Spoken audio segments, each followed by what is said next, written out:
But here's the problem. When you say right or wrong and we need to move on, I could not disagree more. We do not necessarily need to move on. I think the damage that was done from 2000 to 2009 in this country by George W. Bush and his administration is going to reverberate through history for the next 100 years. And I think we're going to be dealing with it for the next 100 years. And I think that for you to say let's move on and forget it, that's ridiculous. You can't move on and forget it. We're not going to move on and forget it. There's going to be repercussions from what he did and the decisions that were made that were so bad and so wrong and so against what we've done in this country historically that we're going to be dealing with that forever. And so yes, part of this trial will deal with that. And that will be something we'll have to look at as a country. And it's painful, but you know what? We shouldn't have reelected him. All right? It's our own fault. So we're going to have to deal with it as a country. And what good? It doesn't do our country any We need to make sure we never do it again. We need to make sure no one like him ever takes power again. From that, okay? All right? That's why Barack Obama is our president right now. We got a president that's completely misaligned with the ideas and values of the American people. The reason why is because people resoundingly wanted to vote against George Bush. We've done that. We've completely rejected all of those policies of George Bush you hate so much.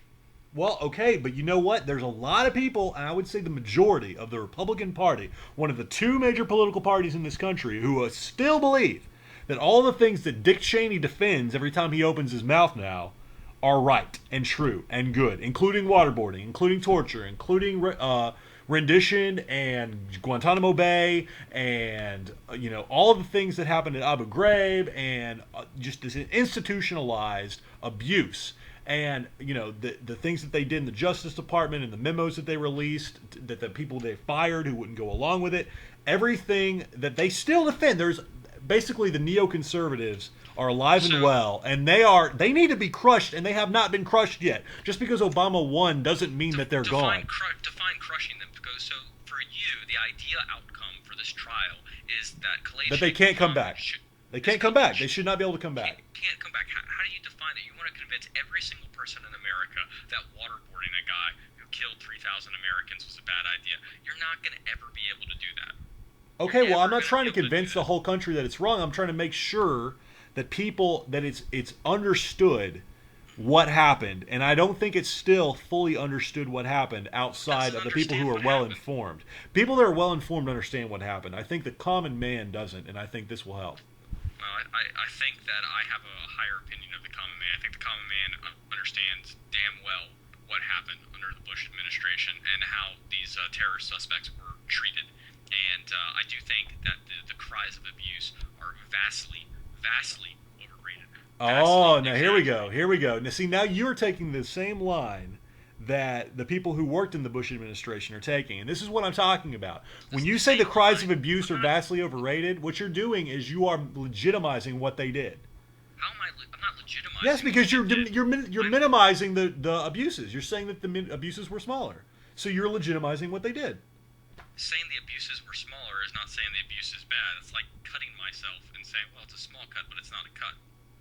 Waterboarding the point is that you are minimizing what they did. Waterboarding anyone was wrong. But given the circumstances at the time, it was a mistake.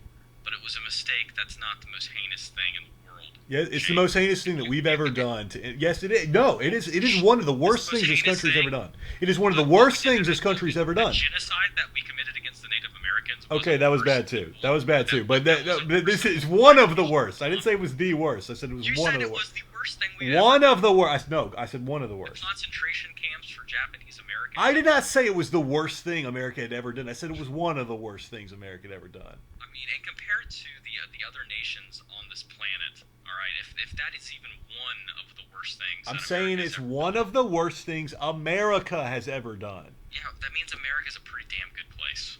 Well, I agree with that. America is a pretty damn special place. If waterboarding a guy who killed 3,000 Americans was the worst thing that we ever done, was waterboarding. It doesn't matter what he did. It doesn't matter what he did.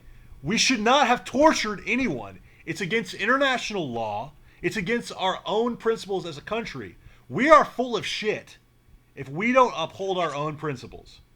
It is, Shane, I'm not trying to defend torture. I'm just saying. Yes, you did. When you say, but listen, when you hedge it, when you say things like the one who masterminded the September 11th terrorist attacks, don't include that. Say we waterboarded someone. Don't say we waterboarded the guy who did X or Y. Don't worry about what he did. We shouldn't waterboard. We shouldn't torture. There is a moral difference between what the United States government did with Khalid Sheikh Mohammed and what, say, the People's Republic of China does with dissidents who are simply going to. That has nothing to do with anything. That has nothing. China has nothing to do with this. No, Shane, because you're trying to equate all torture as the same. No, thing. I'm not. I'm saying we should never torture. Look, you're trying to conflate it. No. Look, the bottom line is we shouldn't have tortured. And you can hedge and you can dance around it and you can say yes, but, and what if, and this and that and the other thing. We were wrong. And his trial is going to bring that up, and it's going to be on all the major networks, and we're going to see it as clear as day, and we're going to understand what Bush did and what he authorized, and it is going to be very clear to the common man, whether they understand it now or not. They will understand it after this. And Khalid Sheikh Mohammed has a very good chance of being set free because of it. I will bet you $500 that Khalid Sheikh Mohammed is convicted and put to death. Convicted and put to death.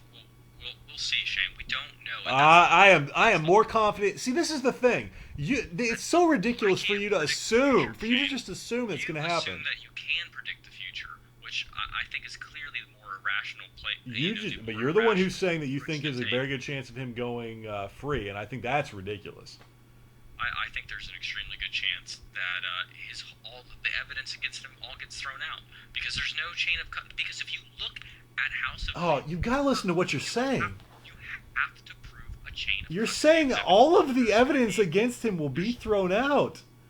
What evidence do we have against him that wasn't derived by sources and methods that don't need to be released to the public? Neither you nor I went to law school, but what we both understand is that the people who are the highest trained won't stand up in a court of law.